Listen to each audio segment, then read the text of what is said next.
Top quality और consistent performance के लिए सिर्फ सिल्वर पंप्स। टॉप क्वालिटी और कंसिस्टेंट परफॉर्मेंस के लिए सिर्फ सिल्वर पंप्स, नाम याद रखना। काय सांगाल, आज मोर्चा होता मंत्रालयावर, आपण निघाला होता, काय सांगाल?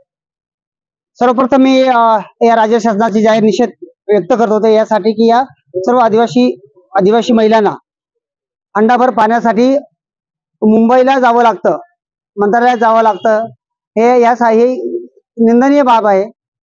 आज आम्ही एल्गार कषाय समितीच्या वतीने जे आंदोलन सुरू केलं होतं आणि आम्ही मंत्रालयाकडे जाऊन आमच्या या मागण्या त्या मागणी करणार होतो। मात्र आम्ही ते आंदोलनाला सुरुवात करताना जिल्ह्याचे पाणीपुरवठ्याचे अधिकारी, तहसीलदार साहेब, पोलीस डिपार्टमेंट आणि जिल्हाधिकाऱ्यांचं पत्र घेऊन तहसीलदारांचे प्रतिनिधी आले आणि उद्या 4 वाजता या पाणीपुरवठ्याच्या संदर्भात, टंचाई संदर्भात, जलजीवन मध्ये झालेल्या भ्रष्टाचाराच्या संदर्भात, ठेकेदारांवरती कारवाई करण्याच्या संदर्भात, त्यांना काळे यादीत टाकण्याच्या संदर्भात आणि वन विभागाच्या काही हलगर्जीपणामुळे काही योजना प्रलंबित आहेत त्या योजना पूर्ण करून घेण्याबाबतची बैठक, एक संयुक्त बैठक, आदिवासी विभाग, इरिगेशन डिपार्टमेंट, MSCB, फॉरेस्ट विभाग या सर्वांची एक संयुक्त बैठक माननीय उपविभागीय अधिकारी यांच्या कार्यालयात उद्या 4 वाजता आयोजित केले।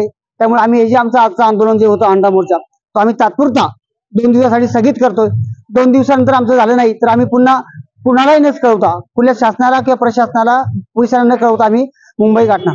अभियंता आले होते आणि त्यांनी लेखी दिलं की उद्या ही बैठक जी आयोजित केली होती आणि त्यांनी सांगितलं की आम्ही काही ठेकेदारांना नोटिसा बजावलेल्या आहेत, काही ठेकेदारांनी कारवाई पण केली, त्याचं डॉक्युमेंट देता येतात, काही ठेकेदारांना आर्थिक दंड देखील वसूल केला आहे असं त्यांनी सांगलेलं आहे।